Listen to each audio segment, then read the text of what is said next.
Greetings, elementary friends. I'm Lisa Tucker, and I'm excited to share with you two new, free, optional resources to help support your beginning level English language learners. All right, I'm going to share some overview with you about Duolingo ABC, not to be confused with the secondary school's Duolingo for Schools. The other free item is Read Conmigo, which provides Spanish-English parallel texts. So hang on, let me share my screen, and let's get excited about these two free optional resources. As you look together with me, we are going to uncover the basics first of Duolingo.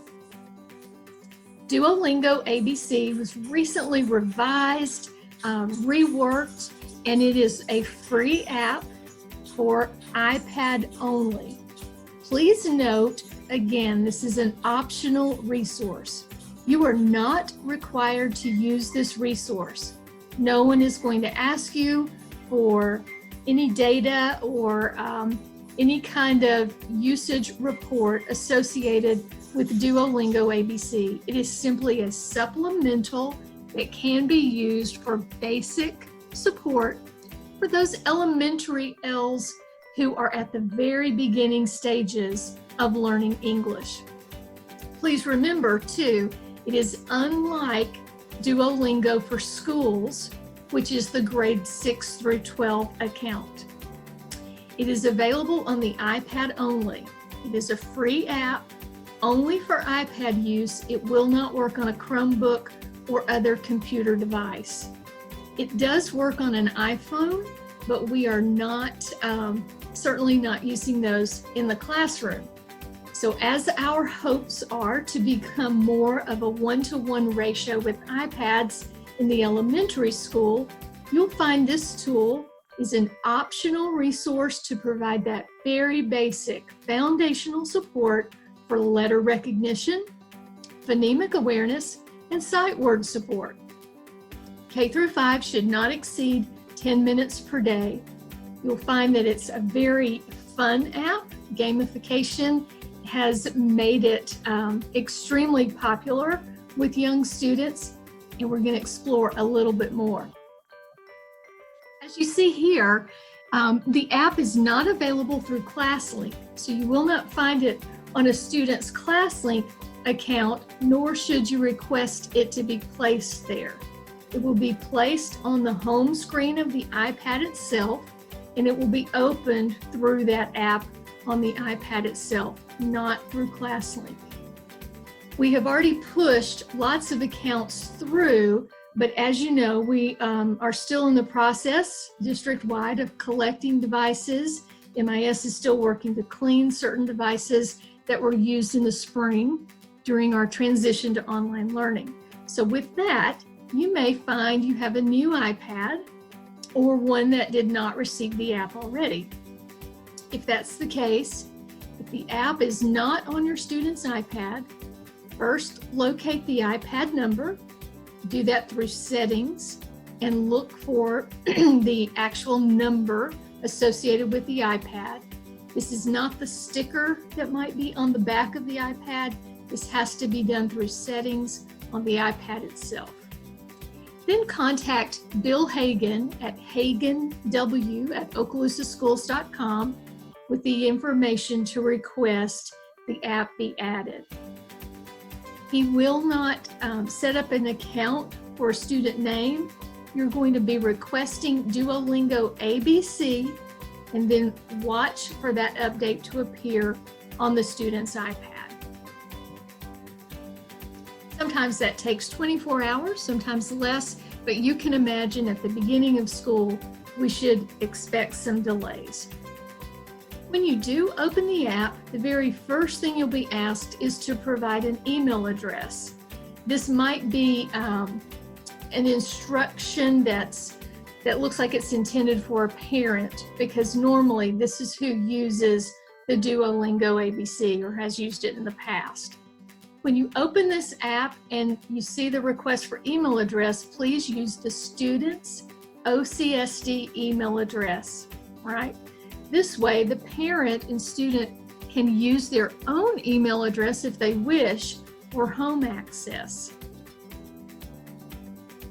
You'll answer a few setup questions about the student's name. Make sure to use the first and last name as it appears in PAWS. You'll be asked for a level. Please start with the beginner level for all of our L's. And then remember, this is not a progress monitoring tool. No data reports will be generated from this optional resource. You will keep your own records if you so choose, but use Duolingo ABC to support L's who are at the beginning levels of English proficiency.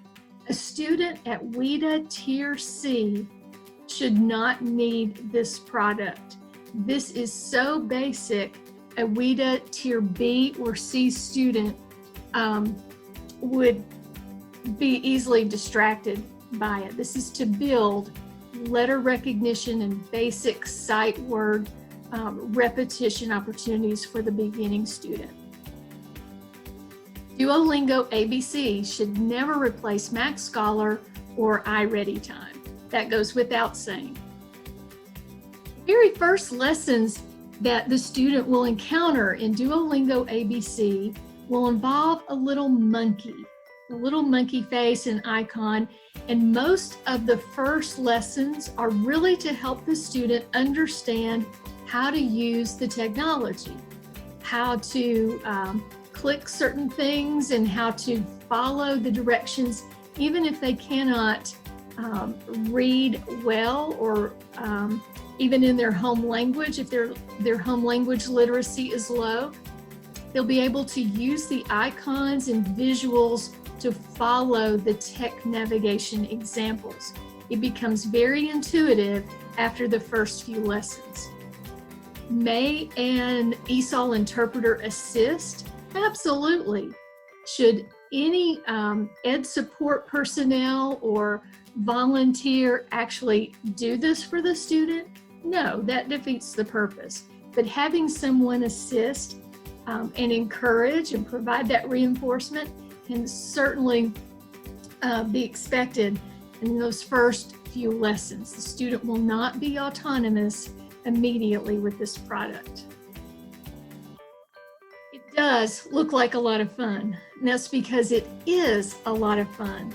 I've used this quite a bit over the summer just to experiment with the different levels of lessons the student might encounter, and it is a lot of fun.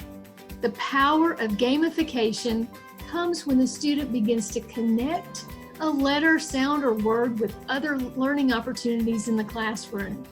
It's so rewarding to see a student say, "Oh, I learned that letter. I know that sound. I've heard that word."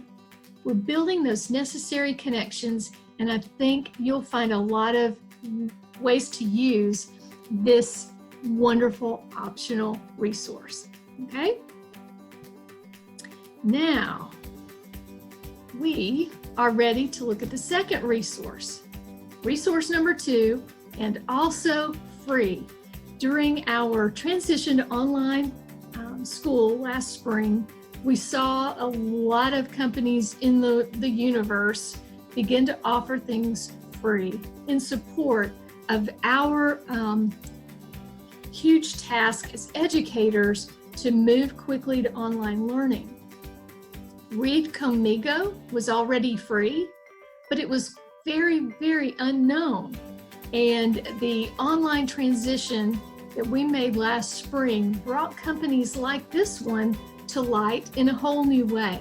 I was really excited to find out all of the resources that are being added to Read Conmigo. This is a free resource for Spanish-English bilingual learning. Now, you may be thinking, well, my kindergartner who speaks Spanish certainly cannot read in Spanish. You know, he's in kindergarten. He was still learning the sounds and letters in his previous home country and school. Well, remember, Our greatest power and greatest stakeholder is that student's family. Somebody in the student's family can read in Spanish. And so for those Spanish-speaking ELs, we have this access to free bilingual resources that you can download or project in your classroom. And I received in writing, because I was so paranoid about whether or not this would remain free, and I wanted to know if we could print and reproduce and have classroom sets and different things. And so I obtained in writing from the company that we could print and reproduce, share for home use, or maybe have class sets in our classes or media centers. So this is a very exciting account that we can have. Let me tell you a little bit more about Read Conmigo. You can see from the menu at the top, we have books, podcasts, early learning resources, resources for parents, and then there's your very important Apple for the teacher. That's where we're going to go first to find those downloadables and projectables that you can use in your classroom. You'll first go to the website. When you select teachers, you'll need to sign up for a free account to receive access to materials. I can tell you from my experience, after signing up for this in mid-March, I have probably only received one email. So I don't think you'll expect to see 18 emails a day, but you can also adjust your email settings and create a folder for those if they begin to do that. But we have not seen a burden of emails and advertising associated with this account.